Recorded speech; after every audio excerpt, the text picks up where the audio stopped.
Live in Las Vegas. Good morning. McGraw, good morning. And the scene here right now, police are trying to expand the roadblocks to keep people out here as they now secure this area. It was all hands on deck all night long, and they didn't have time or the staffing to do a lot of roadblocks. It was every man trying to help out the victims, every man and woman, and trying to get to the gunman, which they eventually did. And we are learning a bit more about that gunman. 64-year-old Stephen Paddock, numerous guns inside the hotel room at the Mandalay Bay where he was firing from. Police used an explosive device to bust into the hotel room. They engaged him. He was killed in that shootout.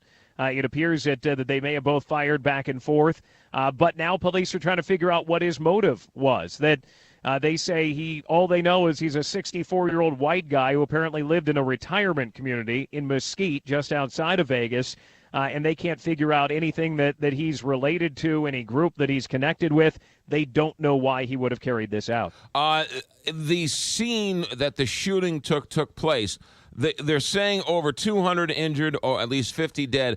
Are all of the injured taken to the hospitals? Because that's a big number for a town like Las Vegas. It would be a big number for any town, and they've got hundreds of people at hospitals right now. It is a very active scene all night long. It was bumper-to-bumper ambulances coming in here, loading up with multiple patients, putting them in the ambulances and racing off to hospitals and then coming right back. No time to clean the ambulances. Police were commandeering, at least in one case, private vehicles, saying they needed those vehicles to get people to hospitals. I can tell you that coming into the scene, the number of people who were in sheer panic and had panic on their faces just trying to get out of this area. I had two women jump in the back of my car and say, just take me somewhere. All of a sudden, I was their Uber driver at that moment because they had come in Uber, and there was no way they were going to get an Uber out of this scene. It took them down several blocks, dropped them off, and people were just asking for rides to get out. Many didn't have shoes on. They had lost their shoes in the panic getting out. Many had lost articles of clothing. They were just trying to get away from the gunfire. Do we have any idea how many people were at the concert? There are some estimates of 40,000, but police say they just don't know. That they're trying to figure that out right now. They say it was tens of thousands, but it was a big crowd that was trying to get out. Many of the injuries came from the stampede. Others came from the gunshots. And people say that they thought it was firecrackers, that they heard the rapid noise coming from what appears to have been a fully automatic weapon.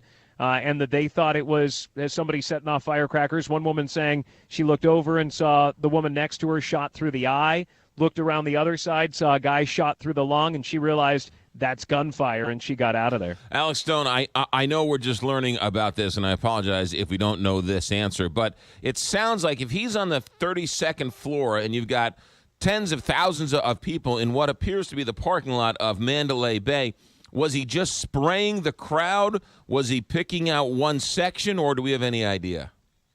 Well, yeah, so this was set up in a field right across the street from Mandalay Bay, up against McCarran International Airport. And McCarran, the crowd was so determined to get out of there, they ended up pushing down a perimeter fence at McCarran and running across the airfield. They had to shut down McCarran overnight.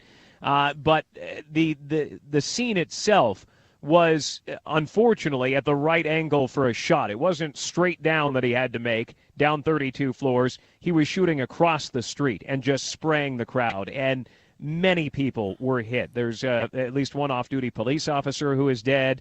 There are on-duty who were in uniform. One is in critical, one is has minor injuries, and then obviously a lot of other people. But he apparently, with a fully automatic weapon, again, that's what it sounds like, and that's what people in the crowd were saying they heard, that for a long time he was firing into the crowd, would stop and reload and continue to fire. Alex Stone, ABC News correspondent, live in Las Vegas. Alex, be safe.